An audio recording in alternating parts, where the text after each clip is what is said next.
A very good evening, friends, and welcome to Defense Josh. Myself, Anand Singh, and today we are going to discuss chapter 2 of Geography, class 7 Geography, chapter 2, Inside Our Earth. Okay, in our series of NCERT.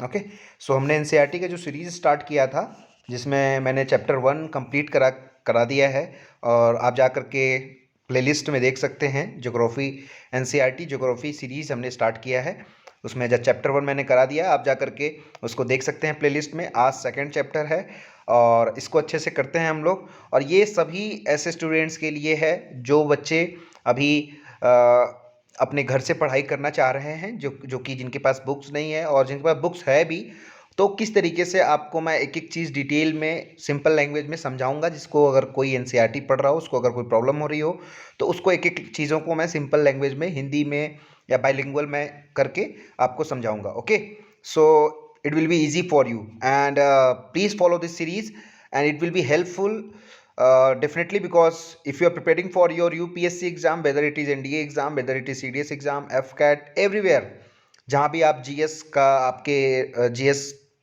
आपके paper में आता है, वहाँ पे ये basic के लिए NCERT आपको बिल्कुल ज़रूरी होती है। इसलिए ये सीरीज़ बिल्कुल फॉलो कीजिए रेगुलर बेसिस पे। आई बेट कि ये आपको बिल्कुल हेल्प करेगी। ओके, सो चलिए स्टार्ट करते हैं। Okay, so inside our earth, हमारे अर्थ के अंदर क्या है, चैप्टर का नाम से ही पता चल रहा है कि इसका कहने का क्या मतलब है, कि इनसाइड आवर अर्थ। ठीक है, कि हमारे अर्थ के अंदर क्या है। ठीक है, the earth our homeland is a dynamic planet. Okay, it is as you all know the क्या डिफरेंस होता है प्लैनेट में, स्टार में, सेटेलाइट में, नेचुरल सेटेलाइट, आर्टिफिशियल सेटेलाइट, सब चीज़ मैं बताता हूँ। देखो, प्लैनेट वो होते हैं जिनकी अपनी खुद की लाइट नहीं होती है, बट वो स्टार के अराउंड जो है सराउंड करते हैं, राइट, और वो स्टार की लाइट से इल्यूमिनेट होते हैं, मतलब चमकते हैं। सो अर्थ जो है हमारा एक प्लेनेट है, जो सोलर सिस्टम है हमारा, जो सन के अराउंड रोटेट रिवॉल्व करता है, and it's also rotate on its own axis, अपने एक्सिस पे भी रोटेट करता है। ठीक है, एंड अगर मैं सेटेलाइट की बात करूँ, तो नेचुरल सेटेलाइट अगर आप देखेंगे तो moon is the natural satellite of earth. Okay, and अगर आप आर्टिफिशियल सेटेलाइट की बात करेंगे, तो बहुत सारे आर्टिफिशियल सेटेलाइट हैं, आईआरएनएस, जो ह्यूमन के द्वारा स्पेस में भेजे जाते हैं एक पर्टिकुलर ऑर्बिट में रिवॉल्व करने के लिए, जिससे कि कुछ हमें इन्फॉर्मेशन मिल सके, और बहुत सारी हेल्प होती हैं सेटेलाइट की। ओके, सो वो हम बाद में डिस्कस करेंगे उसके बारे में। ठीक है, तो it is also a dynamic planet. तो our earth, our homeland, homeland मतलब जहाँ हम रहते हैं, सो अर्थ पे ही हम लोग हैं सब लोग। तो इस our homeland it's a very dynamic planet, तो डायनेमिक प्लानट है। It is a constantly undergoing change inside outside. ठीक है, तो चेंजेस जो हैं हमारे अर्थ के ऊपर हमेशा कंटिन्यूसली होता जाता है। डायनेमिक क्यों है? क्योंकि उसमें चेंजेस, डायनेमिक वो चीज़ होती है जो चेंज होता रहता है जिसमें। ठीक है, तो हमारे upper layer of the earth and inside our earth हमेशा चेंज होता रहता है। चीज़ें आप देख रहे होंगे कि चेंज होती रहती हैं, कभी भी कोई स्ट्रक्चर फिक्स नहीं है। ओके, कभी कोई माउंटेन था तो वो इरोड करके प्लेट्यू बन गया, प्लेट्यू से इरोड करके प्लेन बना, एंड फर्दर गोइंग ऑन, फिर से माउंटेन बना, एंड ऐसे ऐसे चीज़ें चल रही हैं अपर सरफेस पे भी, इनसाइड भी। Okay, have you ever wonder that what lies in interior of the अर्थ? आपको भी लगा होगा कि ठीक है, अपर सरफेस को तो हम देख सकते हैं, बट इंटीरियर में क्या रहा होगा अर्थ के, आपके दिमाग में भी चल रहा होगा। So what is earth is made up of, किस चीज़ का बना हुआ है अर्थ? तो ये सारा कुछ डिस्कस करेंगे आने वाले टाइम पे। ठीक है, तो interior of the earth just like an onion. तो अगर आप अर्थ को देखते हो, तो जो कि एक स्फेरिकल शेप में है, कोई सर्कुलर नहीं है। ठीक है, स्फेरिकल है, स्फेरॉइड है। ठीक है, तो ये जिसमें कि आप देखेंगे तो वो रोटेट होने की वजह से क्या है, उसका शेप जो है ना एक अंडे के आकार का हो गया है। अंडा, एग देख रहा होगा आप लोगों को, अंडा। तो अगर प्याज भी देखते हो, तो प्याज भी उसका एक एग्जाम्पल हो सकता है। देखते हैं कि प्याज में क्या है कि अपर, ऐसा कभी नहीं देखा होगा सर्कुलर शेप में प्याज नहीं देखा होगा आपने।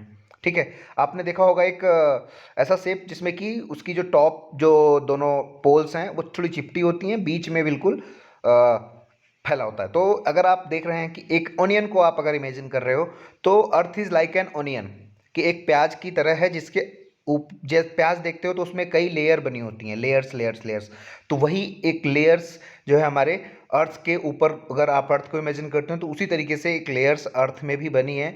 कुछ पार्ट को हम लिथोस्फेयर बोलते हैं, उसके बाद कुछ पार्ट जो बीच की लेयर्स होती हैं उनको मेंटल बोलते हैं, और उस सबसे लास्ट में जो लेयर्स होती हैं उनको कोर बोलते हैं, आउटर कोर, इनर कोर, ये सारा कुछ। Okay, just like an onion the earth is made up of several concentric layers with one inside. तो कंसेंट्रिक सर्कल की तरह हमारे जो लेयर्स होते हैं अनियन में, उसी तरीके से अर्थ में भी कंसेंट्रिक जो है लेयर्स होते हैं, right. The upper most layer over the earth surface is called the crust. जो अपर मोस्ट लेयर जिस पे हम रहते हैं, जो हम देख पा रहे हैं, वो क्रस्ट कहलाता है। Okay, it is the thinnest of all the layer. सबसे थिनेस्ट होता है, थिनेस्ट मतलब सबसे पतला होता है। ओके, सभी लेयर्स में जितने लेयर्स हमारे पाए जाते हैं अर्थ सरफेस के ऊपर, तो अर्थ का जो क्रस्ट होता है सबसे थिनेस्ट होता है, मतलब सबसे पतला होता है। अब उसके बाद जो इनसाइड में मेंटल है वो ज़्यादा हैवी होगा, कोर कितना हैवी होगा, ये सब चीज़ें देखेंगे। Okay, it is almost about 35 kilometre. तो 35 किलोमीटर का एक स्ट्रेच होता है जो कि क्रस्ट कहलाता है। Okay, on the continental masses and only 5 kilometre on the ocean floors. जो कंटिनेंटल मासेस क्या है, जहाँ पे लैंड, जो ओपन लैंड है जिस पे हम लोग रह रहे हैं, ठीक है, जो हमको दिखता है ज़मीन, उसको।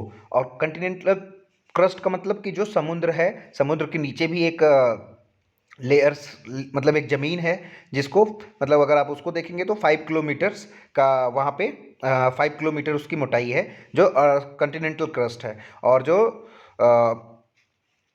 ठीक है, ocean crust, sorry ocean crust, जो क्रस्ट है, फ्लोर है, वो 5 किलोमीटर की चौड़ाई है उसकी। और अगर देखें आप तो कंटिनेंटल मासेस देखें तो 35 किलोमीटर जो हमारा क्रस्ट का मोटाई है। ठीक है, the main mineral constituent of the continental masses are silica and aluminium. तो हमारा जो कंस्टिट्यूएंट है मेन, उसमें क्या है क्रस्ट में, सिलिका एंड एल्युमिनियम। ठीक है, इसीलिए जो अपर लेयर होता है उसको क्या बोलते हैं, sial. Okay, sial, SI for silica, AL for aluminium. Okay, the ocean crust mainly consist of silica and magnesium. जो ओशियन क्रस्ट हमारा पाया जाता है, ओशियन के नीचे की परपटी है, जो जो लैंड है, वो जो है किससे बना हुआ है, सिलिका और मैग्नीशियम थे, तो इसलिए इसको बोलते हैं सीमा। ठीक है, just beneath the crust is the mantle which is extend up to depth of 2900 kilometre. जैसा कि आप देख पा रहे होगे, क्रस्ट तो हमारा 35 किलोमीटर था लिथोस्फेयर लैंड सरफेस पे, कंटिनेंटल मास पे, और ओशियन सरफेस पे 5 किलोमीटर था।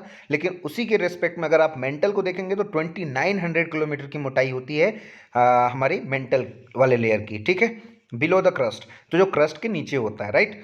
तो हमारे जो अर्थ सरफेस के, अब देखते हैं थोड़ा सा इंपॉर्टेंट चीज़, जैसा कि आप लोग देख सकते हैं पिक्चर्स में भी, जो हमारा टॉपेस्ट सरफेस है उसको बोलते हैं क्रस्ट। ठीक है, उसके बाद लिथोस्फेयर कुछ और भी है मिला करके, उसको भी बताऊंगा मैं, लिथोस्फेयर किसको किसको मिला करके है।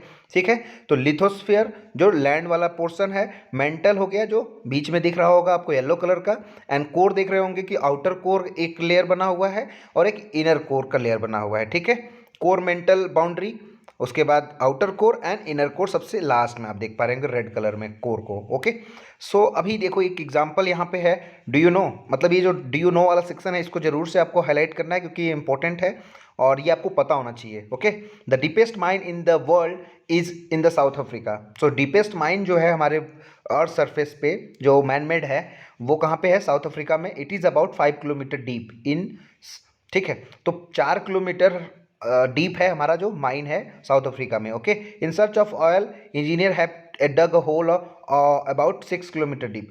तो ऑयल के सर्च में 6 किलोमीटर तक जो है इंजीनियर्स ने वहाँ पे डेवलप किया है। ठीक है, to reach to the centre of the earth which is not possible, you will have to dig a hole of around 6000 kilometre deep on the ocean floor. So अगर हमको अर्थ के सेंटर पे पहुंचना है तो हम लोगों को कितना खुदाई करना होगा, मीन्स कि कितना डगअप करना होगा, 6000 किलोमीटर और अंदर जाना होगा। कहाँ से, ओशियन फ्लोर के उससे। ओके, जो कि ओशियन फ्लोर से, और ये नहीं कह रहा हूँ कि अर्थ के क्रस्ट से। ओके, तो ओशियन फ्लोर से 6000 किलोमीटर और डीप में जाएंगे तब आप बिल्कुल सेंटर ऑफ आवर अर्थ पहुँच सकते हैं। ओके, सो ये एक हमारा, ये आपको पता होना चाहिए, राइट। तो सबसे डीपेस्ट माइन कहाँ पे है, साउथ अफ्रीका में। कितनी, 4 किलोमीटर की नेचुरल है, 6 किलोमीटर तक उसको एक्सटेंड किया गया। तो मैक्सिमम हमने डिगिंग कहाँ तक किया है, 6 किलोमीटर तक। तो आगे देखेंगे कि किस तरीके से हमको और भी ज़रूरत पड़ी। तो अब देखिए इस पिक्चर में आप देख सकते हैं इस पिक्चर में जो अभी फिगर 2.2 आपको दिख रहा है, Continental crust and ocean crust. तो कंटिनेंटल क्रस्ट और ओशियन क्रस्ट कैसे अलग अलग होते हैं इसमें देख लीजिए आप। जो कंटिनेंटल क्रस्ट है इसमें आप देख रहे होंगे कि यहाँ पे माउंटेन्स हैं, ठीक है, कंटिनेंट हैं, ठीक है। जो हमारे कंटिनेंट देख पा रहे होंगे, एशिया हो गया, अफ्रीका हो गया, इसको इसको कहा जा रहा है। ओशियन फ्लोर देख पा रहे होंगे कि ओशियन फ्लोर है, उसके नीचे ओशियन क्रस्ट है, राइट। सो ये एक पिक्चर है, इसको आप ध्यान रखिए और ये आपको बाइफर्केशन में इजी होगा। जैसे कि हमारा अगर आप देखेंगे अफ्रीकन कंटिनेंट, तो अफ्रीका कंटिनेंट का जो लैंड मास है उसको कंटिनेंटल पार्ट बोलेंगे, और अफ्रीका कंटिनेंट से जो सटा हुआ जो हमारा इंडियन ओशियन का पार्ट है, ठीक है। और अफ्रीकन कंटिनेंट के अगर आप वेस्ट पोर्ट साइड पे देखेंगे जो हमारा अटलांटिक ओशियन है, तो वो ओशियन फ्लोर हुआ और ओशनिंग क्रस्ट हुआ उसके नीचे। ओके, सो ये पिक्चर से आपने देखा, ठीक है। सो नेक्स्ट अब देखते हैं हम लोग, थोड़ा सा मैं डू यू नो ही कोई एक बार और बता देता हूँ, फिर आगे चीज़ों को बताऊंगा। The crust form only 1% of the volume of the अर्थ। जो हमारा क्रस्ट है, टॉप मोस्ट क्रस्ट, वो हमारा जो अर्थ सरफेस का क्रस्ट है, मतलब कि लिथोस्फेयर का क्रस्ट, मीन्स कि आपका जो मतलब जो लैंड मास का कंटिनेंट का क्रस्ट है और जो हमारे ओशियन फ्लोर का क्रस्ट है, वो केवल 1% रहता है हमारे पूरे अर्थ के वॉल्यूम के। Okay, 1% of the volume of the earth. 84% consist of the mental and 15% consist of the core. तो 84% हमारा मेंटल ऑक्यूपाई किया है, मतलब जो इस वॉल्यूम है हमारा अर्थ सरफेस का, मतलब पूरे कंप्लीट अर्थ का 84% मेंटल के पास है, और 15% आप देखेंगे तो कोर के पास है, right. The radius of the earth is 6371 kilometre. 6371 kilometre का हमारा रेडियस है अर्थ का। मीन्स कि टॉप मोस्ट लेयर से कोर तक की जो डिस्टेंस होती है उसको बोलते हैं रेडियस। आपको भी पता है कि एक स्फेरिकल सरफेस में, और ये डिफर करता है कि पोल पे थोड़ा सा कम होगा, और पोल पोल पे थोड़ा सा कम होता है, और इस साइड पे जब आप देखेंगे ईस्ट एंड वेस्ट तो वहाँ पे ज़्यादा होता है, ठीक है, क्योंकि उसकी शेप की वजह से अर्थ के। सो ये आप लोगों को पता होना चाहिए, ये इंपॉर्टेंट है, इसको आप नोट कर सकते हैं as your notes. Okay, the अब हम लोग अपना स्टार्ट करते हैं। The innermost layer is the ocean, is the core with radius of about 3500 kilometre. Okay, जो हमारा कोर का रेडियस है वो कितना है, 3500 किलोमीटर। और आपको मैंने बताया कि 2900 किलोमीटर के डेप्थ तक हमारा जो है मेंटल है, उसके बाद 3500 किलोमीटर का जो है हमारा हमारा कोर का है, ठीक है। It is mainly made up of nickel and iron, ठीक है। जो हमारा कोर है वो किससे बना हुआ है, निकेल एंड आयरन से। तो निकेल का Ni और आयरन का होता है साइंटिफिक नेम Fe, ठीक है, आयरन का Fe होता है, तो that is called is nife, means nickel and iron. Ferrous, ferrous Fe का मतलब ferrous. So the central core was has very high temperature and pressure. तो जो सेंटर का कोर होता है वहाँ पे टेम्परेचर हाई होता है और प्रेशर भी हाई होता है। क्यों होता है, देखो टेम्परेचर हाई इसलिए होता है कि जैसे जैसे हम इनसाइड जाते रहते हैं हमारे टेम्परेचर बढ़ते चला जाता है, ठीक है। तो कोर में सबसे अधिक कम टेम्परेचर होगा। और प्रेशर क्यों हाई होगा, कि जितना नीचे जाओगे उतना जो है प्रेशर बढ़ता जा रहा है, एटमॉस्फेयर का प्रेशर, अपर लेयर का प्रेशर, जितना नीचे जाओगे उतना हमारा टेम्परेचर बढ़ेगा, टेम्परेचर भी बढ़ेगा और हमारा प्रेशर भी बनेगा। तो इसीलिए जो है हमारे जो कोर में मटेरियल पाया जाता है या मेंटल पे मटेरियल पाया जाता है वो मोल्टेन स्टेज में होता है, और उसका टेम्परेचर, उसका प्रेशर बहुत हाई होता है, right. So rocks and minerals, अभी चलो स्टार्ट करते हैं रॉक्स एंड मिनरल को, इसको पढ़ते हैं। तो रॉक्स कौन कौन से पाए जाते हैं और मिनरल कौन कौन सा पाया जाता है हमारे अर्थ क्रस्ट पे, उसके बारे में हम लोग देखते हैं। The earth crust is made up of various type of rocks. Various types of rocks से मिल करके बना है earth crust. Any natural mass of mineral matter that make up the earth crust is called rock. Okay, जो अर्थ के crust को जो भी mineral मिल करके बनाया है उसको बोलते हैं रॉक, ठीक है। Any natural mass of mineral matter that make up the earth crust is called rock. तो अर्थ क्रस्ट को जो भी मिनरल्स मिल करके बनाया है उसको क्या बोलते हैं, रॉक, ठीक है। Rock can be different colour, size and texture. तो अलग अलग रॉक अलग अलग टाइप का हो सकता है, अलग अलग कलर का हो सकता है, अलग अलग साइज का हो सकता है, अलग अलग टेक्सचर हो सकते हैं अलग अलग रॉक के, क्योंकि अलग अलग रॉक्स की अलग अलग प्रॉपर्टीज होती हैं, अलग अलग करेक्टरिस्टिक होती हैं, उनकी शेप, साइज, कलर, ये सारा कुछ डिफरेंट होता है, right. There are 3 major types of rocks. 3 type के इंपॉर्टेंट मेजर रॉक्स होते हैं। इग्नियस रॉक्स हो गया पहला, second is sedimentary rocks and third is metamorphic rocks. तो रॉक देखो, रॉक्स का जो मिनरल्स होता है वो एक ही चीज़ होता है, बट उसका शेप चेंज होता है, वो किस तरीके से एक्युमुलेटेड है, किस तरीके से उसका मेटामॉर्फिज्म हो रहा है, मेटामॉर्फिज्म चेंज हो रहा है उसमें, उसके बेसिस पे हमने 3 पार्ट में डिवाइड किया हुआ है रॉक को। ठीक है, मटेरियल एक ही है, लेकिन वो कहाँ पे कब कैसा होगा तो उसको क्या बोलेंगे, उस तरीके से डिवाइड किया गया, मैं आगे बताऊंगा आपको। ठीक है, when the molten magma cools, जब मैग्मा जो हमारे इनसाइड ऑफ द अर्थ होता है, जो मैग्मा होता है हमारे इनसाइड में, जो वोल्केनिक इरप्शन होता है उसके अंदर जो लावा होता है, मैग्मा को लावा बोलते हैं, तो इनसाइड जो होता है उसको बोलते हैं मैग्मा। ठीक है, तो व्हेन द मोल्टेन मैग्मा मतलब कि थोड़ा एक लिक्विड फॉर्म में जो मैग्मा होता है, it become solid rock, rock thus form is called igneous rock. जब हमारा वोल्केनिक इरप्शन होता है, जो अंदर होता है मैग्मा उस मोल्टेन फॉर्म में होता है, मतलब लिक्विड फॉर्म में होता है, जब वो बाहर आता है इरप्शन के थ्रू, वोल्केनिक इरप्शन के थ्रू, और सॉलिड हो जाता है तो उसको बोलते हैं इग्नियस रॉक। इग्नियस रॉक, ठीक है। इग्नियस रॉक मीन्स कि जो बेसिक स्टार्टिंग अगर आप देखेंगे तो इग्नियस रॉक से ही स्टार्टिंग होती है, रॉक फॉर्मेशन जो हमारे अर्थ सरफेस पे दिखता है। तो इग्नियस रॉक भी 2 टाइप का होता है, राइट। किस टाइप का, तो they are also called primary rock, क्योंकि ये प्राइमरी रॉक है कि इसी से स्टार्ट होता है, रॉक का स्टार्टिंग होता है, इसके बाद आप वो सेडिमेंट्री बनेगा, फिर मेटामॉर्फिक रॉक बनेगा, क्योंकि वो चेंजेस क्या क्या आएंगे उसको मैं बताऊंगा आगे चल के। ठीक है, तो it is called primary rock. तो इग्नियस रॉक आपका क्या हो गया, प्राइमरी रॉक, ये आपको ध्यान रखना है। क्वेश्चन आ सकता है कि what is primary rock, igneous, metamorphic, sedimentary and none of the above, ऐसे में आ जाएगा तो आपको इग्नियस रॉक को टिक करना है, right. There are 2 types of igneous rock. Igneous rock के भी 2 टाइप्स हैं, intrusive rock and extrusive rock. Means कि इग्नियस रॉक देखो मोस्टली बनता है किससे, वोल्केनिक इरप्शन से, राइट। तो वोल्केनिक इरप्शन जो हमारे लैंड सरफेस पे कंप्लीटली हो जाता है, ठीक है, बाहर की तरफ, उसको बोलते हैं extrusive rock.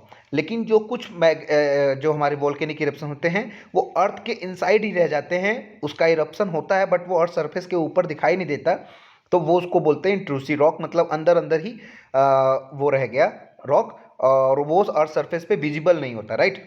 Can you imagine lava coming out from the volcanoes, आप अगर इमेजिन कर सकते हो, कभी आपने देखा भी होगा डिस्कवरी चैनल पे कि कैसे वोल्केनिक इरप्शंस होते हैं, लावा कैसे कैसे निकलता है। ठीक है, lava is actually fiery red molten magma coming out of interior of the earth on is surface. तो जो रेड कलर का मोल्टेन मैग्मा होता है, ठीक है, मैग्मा होता है, वो अर्थ सरफेस पे आता है। ठीक है, आपने देखा होगा बहुत सारे डिस्कवरी चैनलों पे, ठीक है, बहुत बार देखा होगा कि रॉक कैसे वोल्केनिक इरप्शन होता रहता है। ठीक है, when this molten lava comes out of the earth surface it rapidly cool down and become solid. तो जैसे ही मोल्टेन लावा अर्थ सरफेस के ऊपर आता है जल्दी से ठंडा होता है और सॉलिड बन जाता है। Rock form in such a way that very fine grained structure, अच्छा, rocks form in such way on the crust और कॉल्ड एक्सट्रिंसिक रॉक। मैंने बताया कि जो वो ठंडा होने के बाद रॉक बनता है, जो अर्थ के क्रस्ट पे, उसको क्या बोलते हैं, एक्सटेंसिव रॉक। मतलब जो बाहर आ चुका है उसको एक्सटेंसिव, जो बाहर आ जाए एक्सटेंसिव, जो अंदर ही रह जाए उसको इंट्रेंसिव। इंट्रेंसिव का मतलब भी कि अंदर ही रह जाना, ठीक है। तो जो जो एनर्जी बाहर आ जा रही है, मतलब जो बात निकल करके बाहर आ जा रही है उसको एक्सटेंसिव बोलेंगे, जो इनसाइड ही रह गया, दबा हुआ रह गया अंदर अंदर, तो वो उसको इंट्रेंसिव बोलेंगे। ठीक है, they have a very fine grain structure, बहुत सारा फाइन ग्रेन स्ट्रक्चर होता है, उनका ग्रेन स्ट्रक्चर फाइन होता है। फॉर एग्जाम्पल बेसाल्ट, उसका एग्जाम्पल क्या है, जो बाहर आ जाता है उसको बोलते हैं बेसाल्ट, राइट। ये देखो क्रस्ट के, अर्थ क्रस्ट के कंटिनेंट पार्ट पे भी हो सकता है और ओशियन फ्लोर पे भी होता है, राइट। ये मत सोचिए कि केवल अर्थ के ऊपर, जो कंटिनेंट के ऊपर दिखता है वोल्केनो वही ये होता है, नहीं, inside of the ocean floor पे भी ये इरप्शन का प्रोसेस चलता रहता है। ठीक है, तो उसको भी एक्सटेंसिव ही कहेंगे। इंट्रेंसिव वो कहेंगे जो कि अर्थ के क्रस्ट के अंदर अंदर ही बन जाएगा। उसका भी एक स्ट्रक्चर दिखाऊंगा मैं आने वाले साइड में, कि वो अलग अलग टाइप से निकल नहीं पाते हैं, उसको, उनको एग्जिट नहीं मिल पाती वेंट उनका, तो अंदर ही वो एरप्शन होकर के अलग अलग स्ट्रक्चर बना देते हैं। ठीक है, the Deccan plateau is made up of basalt rock.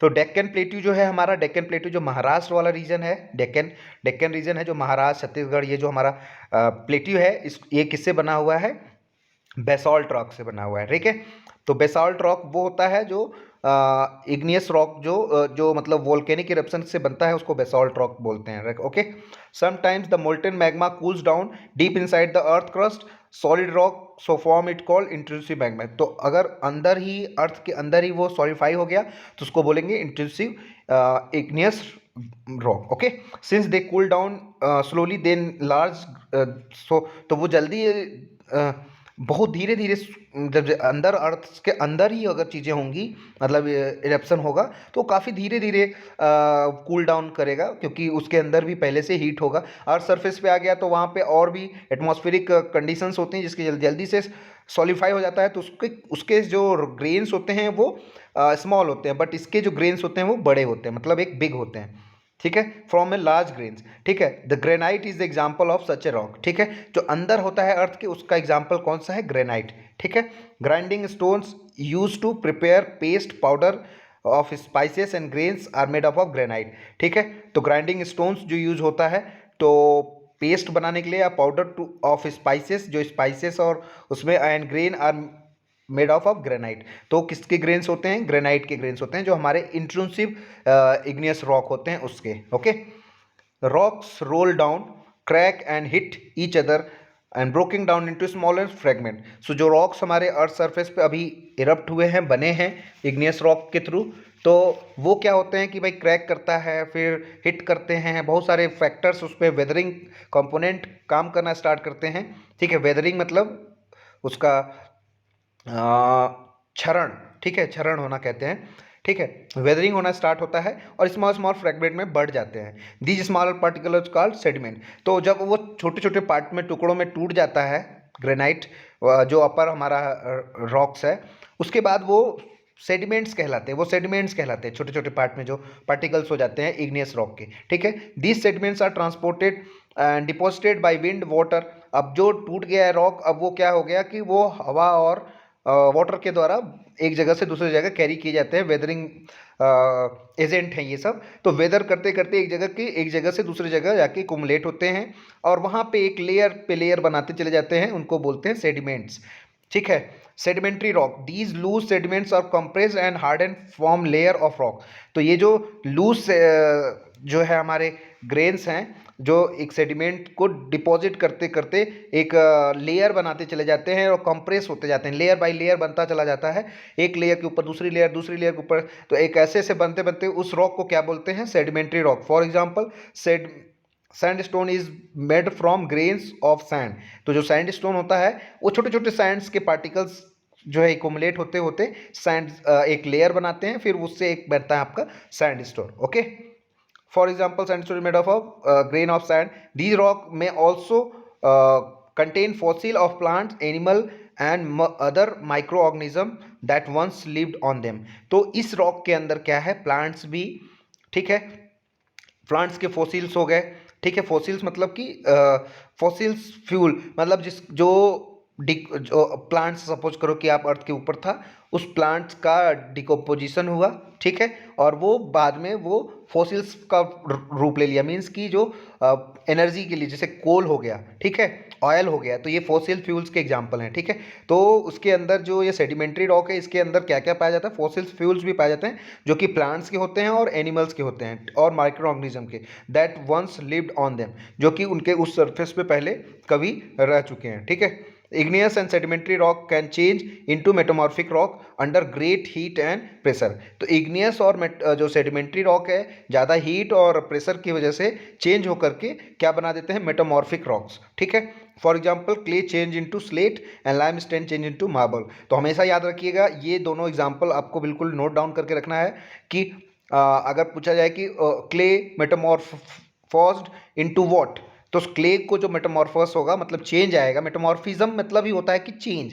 ठीक है, तो चेंज होगा तो क्या बनेगा? स्लेट। और लाइमस्टोन अगर चेंज होगा तो क्या बनेगा? मार्बल बनेगा। राइट, सो ये ध्यान रखिएगा। और जब ये चेंज हो जाता है तो इसको बोलते हैं मेटामॉर्फिज्म, मेटामॉर्फिक रॉक। जो सेडिमेंट्री रॉक से भी मेटामॉर्फिक रॉक बन सकता है और इग्नियस रॉक से भी बन सकता है। तो एक दूसरे से आपस में वो कैसे चेंज होते हैं, कैसे रिलेटेड हैं, उसको मैं अभी आपको एक्सप्लेन करूंगा आने वाले पिक्चर में। राइट, पहले तो हम लोग समझ लेते हैं इग्नियस मीन्स क्या होता है। इग्नियस मतलब कि फायर। इग्नियस वर्ड का मतलब क्या होता है, लैटिन वर्ड है, इसका मतलब क्या होता है, फायर, आग से।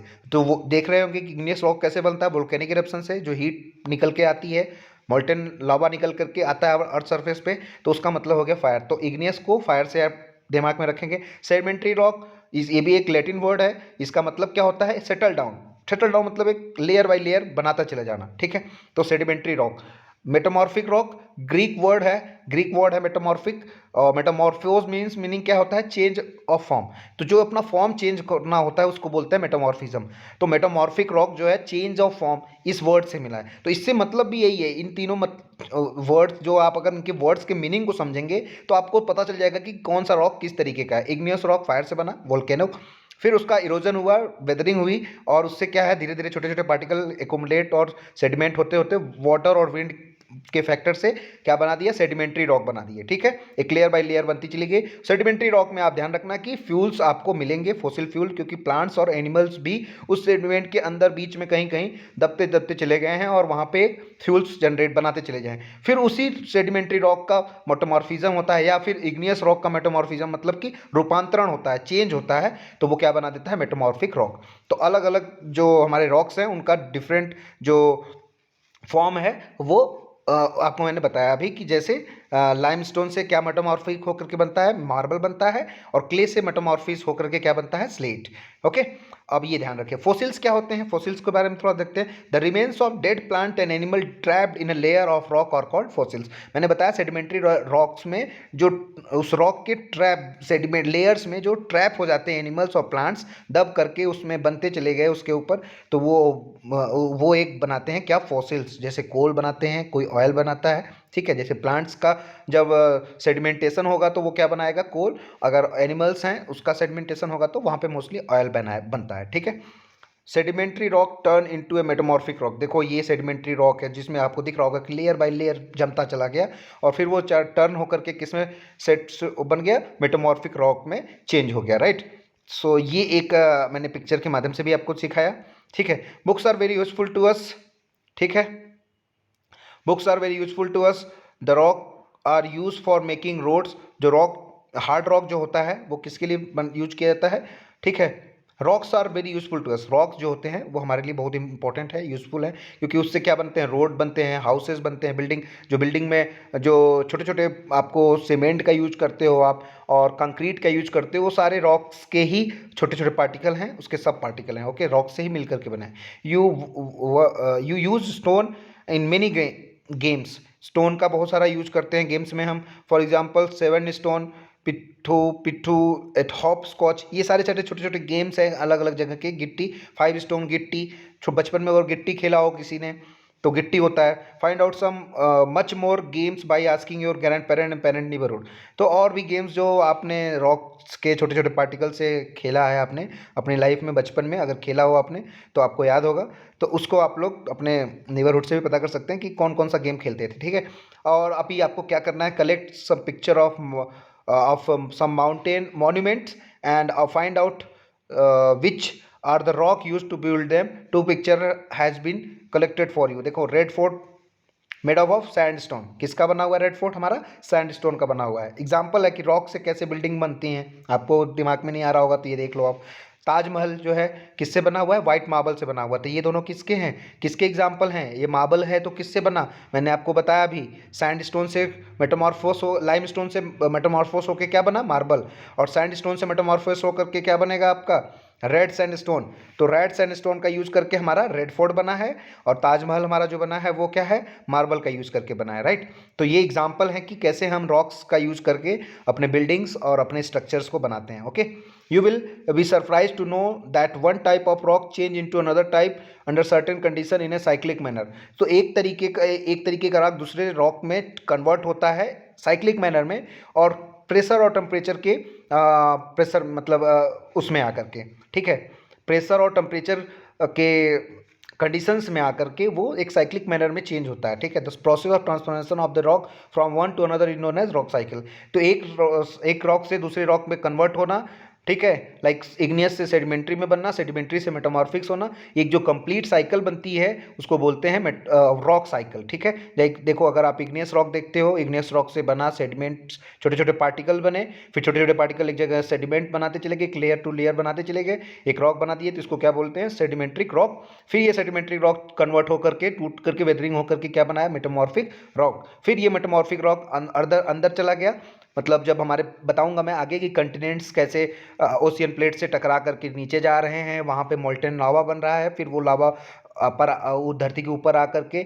वोल्केनिक इरप्शन कर रहा है, फिर वो वोल्केनिक इरप्शन से जैसे इग्नियस रॉक बन रहे हैं, फिर वो इग्नियस रॉक टूट करके सेडिमेंट्री रॉक बन रहा है, फिर सेडिमेंट्री रॉक वेदरिंग या और चेंज होने के कारण वो मेटामॉर्फिक रॉक बन रहा है। ये एक पूरी साइकिल है, तो इस पूरी साइकिल को क्या बोलते हैं, रॉक साइकिल बोलते हैं। ठीक है, इसमें ऐसा भी हो सकता है कि मेटामॉर्फिक रॉक जो है सीधे इग्नियस रॉक मेटामॉर्फिक रॉक भी बन सकता है, और सेडिमेंट्री रॉक से सीधे मैग्मा भी बन सकता है। कि लाइक सपोज कि कंटिनेंट जो हमारा एक कंटिनेंट मूव कर रहा है, एक जो प्लेट्स हमारी मूव कर रही हैं जो एक दूसरे के नीचे जाती हैं, तो वो सेडिमेंट्री रॉक भी प्लेट नीचे जा सकता है जो कि लावा बना सकता है। ठीक है, हाई प्रेशर एंड टेम्परेचर के केस में, और वो फिर इरप्ट होकर के इग्नियस रॉक बनाएगा। तो ये सारा एक साइकिल है, ये सब कुछ आपको आगे आने वाले टाइम में सब डिटेल में पता चलेगा। ओके, और ऐसे यहाँ भी आपको मैंने काफ़ी हद तक समझा दिया है, राइट। आई होप कि आपको सब लोगों को पता होगा, मतलब समझ में आ रहा होगा। Okay, These igneous rock are broken down into small particles that are transported and deposited to the sedimentary rock। तो igneous rock छोटे छोटे पार्टिकल में टूटते हैं और उसको ट्रांसपोर्ट करके वो सेडिमेंट्री रॉक बनाते हैं।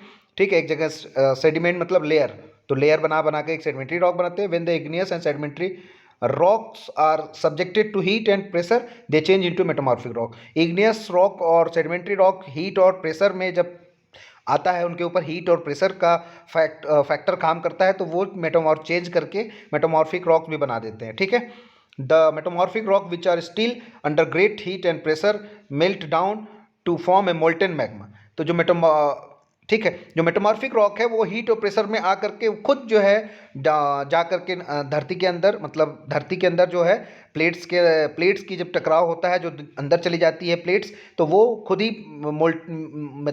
मेल्ट करके वो बनाते हैं मैग्मा, राइट। फिर the metamorphic rock which are still under great heat and pressure melt down to form molten magma.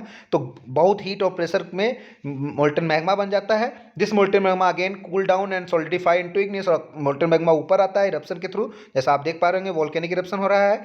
ठीक है, और अगर ये वोल्केनिक इरप्शन का जो ये देखो रेड वाला पार्ट है, ये बाहर की तरफ दिख रहा है, तो ये एक्सटेंसिव इरप्शन हुआ, एक्सटेंसिव इग्नियस रॉक हुआ। अगर ये इनसाइड ही रह जाता, निकल नहीं पाता, उसको एग्जिट नहीं मिल पाता, धरती के अंदर ही रह जाता, तो उसको बोलते हैं इंट्रूसिव इग्नियस रॉक। ओके, तो इसी तरीके से सॉलिडिफाई होकर फिर से इग्नियस रॉक बना, फिर वही एक साइकिल चलेगी, और इस तरीके से एक रॉक साइकिल आपका कंप्लीट होगा। Okay, rocks are made up of different mineral.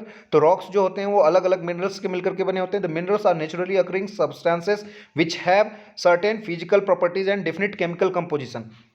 जो मिनरल्स हमारा निकल करके आता है उस नेचुरली अकरिंग होती हैं, जो नेचुरल तौर पे हमारे अर्थ सरफेस पे पाया जाता है, उनका अलग अलग जो है फिजिकल प्रॉपर्टीज़ होती है, अलग दिखने में होते हैं, उनका कलर, साइज, टेक्सचर वो अलग होता है, और उनका कुल केमिकल कंपोजिशन की किसी में सिल्का एंड एल्युमिनियम पाया जाता है, किसी में सिल्का एंड मैग्नीशियम पाया जाता है, किसी में सिल्का एंड आयरन पाया जाता है। तो इस तरीके से अलग अलग उनका केमिकल कंपोजिशन भी होता है। ओके, सो अलग अलग सिचुएशन में minerals are very important to humankind. तो मिनरल्स हमारे जो है वो ह्यूमन काइंड के लिए बहुत इंपॉर्टेंट है, जैसे कि सिलिकॉन हो गया, एल्युमिनियम हो गया, मैग्नीशियम हो गया, ये सारे हमारे डे टू डे लाइफ में यूज़ होने वाले चीज़ें हैं। जैसे सिलिकॉन हो गया, तो सिलिकॉन का हम लोग यूज करते हैं मोबाइल फ़ोन का जो चिप बनता है उसमें, और जगह भी बहुत सारा ट्रांजिस्टर, टीवी, बहुत सारे जगह पे अलग अलग मिनरल्स का यूज है। Like some of use fuel for some are use as fuel. तो कुछ हमारे जो मिनरल्स होते हैं उसको हम फ्यूल की तरह यूज करते हैं, जैसे कोल हो गया, नेचुरल गैस हो गया, एंड पेट्रोलियम हो गया। ठीक है, कोयला हो गया, नेचुरल गैस हो गया, जो कि हमारे धरती के अंदर से एक्सप्लोरेशन करके हम निकालते हैं, और पेट्रोलियम भी। ठीक है, they are also use in industries, iron, aluminium, gold, uranium, in the medicine and in the fertiliser. तो ये सारे जो मिनरल्स हैं जो हमारे रॉक्स से मिलते हैं हमको, ये इनका हम अपने डे टू डे लाइफ में अलग अलग तरीके से यूज़ करते हैं। जैसे आयरन हो गया, इसका एक यूज़ होता है घर बनाने में, रेल की पटरी बनाने में, और भी स्टील मतलब बड़ा बड़ा स्ट्रक्चर बनाने में आयरन का यूज़ होता है। एल्युमिनियम का यूज़ होता है एल्युमिनियम फॉयल बनाने में, और भी बहुत सारी चीज़ें एल्युमिनियम का यूज़ होता है। एल्युमिनियम की तारें बनाई जाती है, एल्युमिनियम का बहुत सारा चीज़ यूज़ होता है। ठीक है, गोल्ड जो कि है ज्वेलरी के फॉर्म में हम देखते हैं, माइंस के ही अंदर से हमको मिलता है वो। यूरेनियम हो गया, इसका यूज करके हम लोग न्यूक्लियर रिएक्टर बनाते हैं, उससे बिजली उत्पन्न होती है। मतलब बहुत सारी चीज़ें हैं। मेडिसिन में भी यूज होता है अलग अलग मिनरल्स का। तो ठीक है, let's do what are the mineral found in your state. तो आप लोगों को क्या करना है, एक बार सोचना है कि जिस स्टेट में आप हो, आपके स्टेट में कौन कौन सा मिनरल पाया जाता है। Collect some sample to show in your class. तो उसको सैंपल्स आप कलेक्ट करो, अदरवाइज आप माइंड में और गूगल पे भी सर्च कर सकते हो कि आपके स्टेट में क्या मिनरल्स पाया जाता है। उसको आप लोग बनाओ, जिससे कि आपके दिमाग में पता चले कि हाँ, आपके अगर कोई क्वेश्चन पूछ ले कि आपके जिस स्टेट से आप आते हो उस स्टेट में क्या क्या मिनरल्स पाए जाते हैं, तो ये भी आपको पता होना चाहिए। तो ये एक छोटी छोटी चीज़, जो भी चीज़ें यहाँ पे बताए करने को बोली जा रही हैं, ज़रूर आप कीजिए, क्योंकि ये आज नहीं तो कल कहीं ना कहीं किसी और फॉर्म में आपसे वो क्वेश्चन बन करके सामने आएंगी, राइट। और ये जो एक्सरसाइज आपको दिख रहा है, आपको इसको लाइटली नहीं लेना है। आपने पूरी पढ़ाई की, मैंने पूरा पढ़ाया, अच्छे से डिटेल में एक्सप्लेन किया। सो आपको क्या करना है, इसके आंसर लिखने हैं। बिकॉज जब आप आंसर लिखते हो तो सोचते हो, अगर आप लिख नहीं रहे हो तो ये एक चीज़ तो पहले गलत है, लिखना चाहिए आपको। दूसरी बात कि अगर आप नहीं लिख रहे हो तो कम से कम ब्रेनस्टॉर्मिंग करके आपको आंसर आपका पता होना चाहिए, राइट। ये जरूर करना है आपको। ये सारे क्वेश्चन बहुत ही आसान आसान question. What are the 3 layer of earth? क्या 3 लेयर हैं? तो क्रस्ट है, मेंटल है, कोर है। कौन कौन सी क्रस्ट कितने से कितना किलोमीटर है? अर्थ क्रस्ट जो है, जो कंटिनेंटल पार्ट पे 35 किलोमीटर, ओशियन फ्लोर पे 5 किलोमीटर, मेंटल है 2900 किलोमीटर, कोर है 3400 किलोमीटर। तो ये इस तरीके से बना करके दिमाग में आप अपने ब्रेनस्टॉर्मिंग करके सब कुछ एक अपना ये सारे आंसर करेंगे, ठीक है। व्हाट आर मेटामॉर्फिक रॉक, मैंने समझाया अभी आपको। मेटामॉर्फिक रॉक क्या होते हैं, सोच करके उसको लिखना है आंसर, ठीक है। सारे आंसर्स आप लिखेंगे और उसके बाद ये answer tick the correct answer, इसको भी टिक करेंगे। जब आप ये पूरे एक्सरसाइज को करेंगे तो इससे ये समझ में आएगा कि आपने कितना समझा इस चीज़ को। ओके, मैच द फॉलोइंग ये भी करना है आपको। मैं यहाँ पे कुछ क्वेश्चंस आपको कराता हूँ, फिर और बाकी जो क्वेश्चंस होंगे आपको अपने से लिखना होगा। Okay, the rock which is made up of molten magma, जो मोल्टन मैग्मा का रॉक बनता है उसको क्या बोलते हैं? Igneous, sedimentary, metamorphic. तो इसका राइट आंसर क्या होना चाहिए आप लोग कमेंट बॉक्स में बताइए, ठीक है। Second, innermost layer of the earth, innermost layer of the earth कौन सा है? आप इसका आंसर बताइए। The gold petroleum and coal are example of, किस चीज़ का एग्जाम्पल है? रॉक का एग्जाम्पल है, मिनरल का एग्जाम्पल है, फॉसिल का एग्जाम्पल है। तो प्लीज़ आप लोग बताएंगे इसका answer. Gold, petroleum and coal, तो ये क्या है? ये सारे मिनरल्स रॉक भी नहीं है, ये फॉसिल्स भी सारे नहीं है, क्योंकि गोल्ड फॉसिल नहीं है, फॉसिल फ्यूल जिससे हमको एनर्जी मिलती है। तो ये क्या है? मिनरल्स हैं, राइट। रॉक का, ठीक है, rock which contain fossils are, rock जो हम जिसमें फॉसिल्स पाया जाता है, किस में पाया जाता है फॉसिल्स? मैंने आपको बताया कि सेडिमेंट्री रॉक्स में फॉसिल्स आपके पाए जाते हैं। इसी तरीके से ये सारे क्वेश्चन, जो thinnest layer of the earth कौन सा है, मैंने आपको पहले ही बताया स्टार्टिंग में लेक्चर के। इसका आंसर आप लोग कमेंट बॉक्स में दीजिए। फिर इसको मैच करा करके आप कोर से किसको मैच कराएंगे ये आपको कमेंट करना है, मिनरल से किसको मैच कराएंगे इसको बताना है, रॉक से किसको मैच कराएंगे इसको बताना है। तो प्लीज़ आप कमेंट बॉक्स में, मैं क्यों मांग रहा हूँ आपसे आंसर, कि मैं ये जानना चाहता हूँ कि कितने लोगों ने पूरी चैप्टर को पढ़ने के बाद समझा है, और उसका आंसर आप जब करोगे तो इससे पता चलेगा कि आप सोच रहे हो उसके ऊपर। अदरवाइज आप केवल पढ़ रहे हो और भूल रहे हो, तो पढ़ के भूल जाने वाली चीज़ से कुछ नहीं फ़ायदा होगा। पढ़ो तो उसको, एक्सरसाइज को करो, जिससे कि आपको पता चले कि आपने कितना समझा है। एक बार अपने से भी रीडिंग लगाओ आप, और उसके साथ साथ जो मैंने आपको रीडिंग लगाया इसको तो आपने देखा ही होगा लेक्चर में, और रीज़न भी आपको देना है। सभी रीजन्स को मैंने आपको दिया हुआ है। We can not go to the centre of the earth, क्यों नहीं जा सकते हम लोग, तो आप लोगों को बताना है, ठीक है। Sedimentary rocks are form from sediments, sedimentary rocks are form from sediment, sediment से क्यों बनते हैं ये बताना है।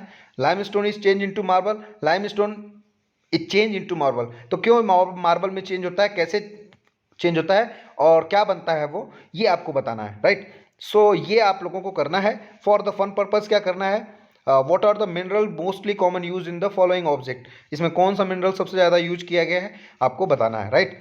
And identify some of the object made of different minerals, अलग अलग मिनरल से कौन कौन सा ऑब्जेक्ट बना हुआ है इसमें आइडेंटिफाई करो। लाइक ये ऑर्नामेंट्स हो गया, इस किससे बना होगा? गोल्ड से बना होगा, सिल्वर से बना होगा। ये बेल हो गई, वो किसका बना होता है? ये आपको नेट पे भी मिल सकता है, इंटरनेट पे सर्च करिए। और ये सारी चीज़ों को, जो भी पिक्चर दिखा रहा है यहाँ पे, जो भी चीज़ें कह रहा है करने को, प्लीज़ इसको एक्सरसाइज को लाइटली मत लीजिए, इसको कीजिए, बिकॉज ये आपको लॉन्ग टर्म बेनिफिट करने वाली है, पूरा बेस आपका क्रिएट किया जाएगा, ठीक हो। बिकॉज एनसीईआरटी में जो कुछ भी लिखा है, कुछ भी उसके पीछे ऐसा नहीं लिखा है कि ऐसे ही लिख दिया गया है, सारा कुछ पीछे साइंटिफिक रीज़न है, साइंटिफिकली तैयार किया हुआ करिकुलम है आपका। तो इस करिकुलम को अच्छे से फॉलो कीजिए और प्लीज़ सारा एक्सरसाइज को कंप्लीट कीजिए। आई होप कि आपको सारा कुछ समझ में नहीं आ गया होगा। अगर आपको कुछ भी समझ में नहीं आया, कुछ थोड़ा बहुत समझ में नहीं आया, जो भी क्वेश्चन डाउट आपके माइंड में है, तो please you can comment me in the comment box and I will definitely reply you. Okay, and also give your feedback in the comment box. Thank you so much, guys, for giving your precious time and for this wonderful lecture. Thank you so much. Jai Hind.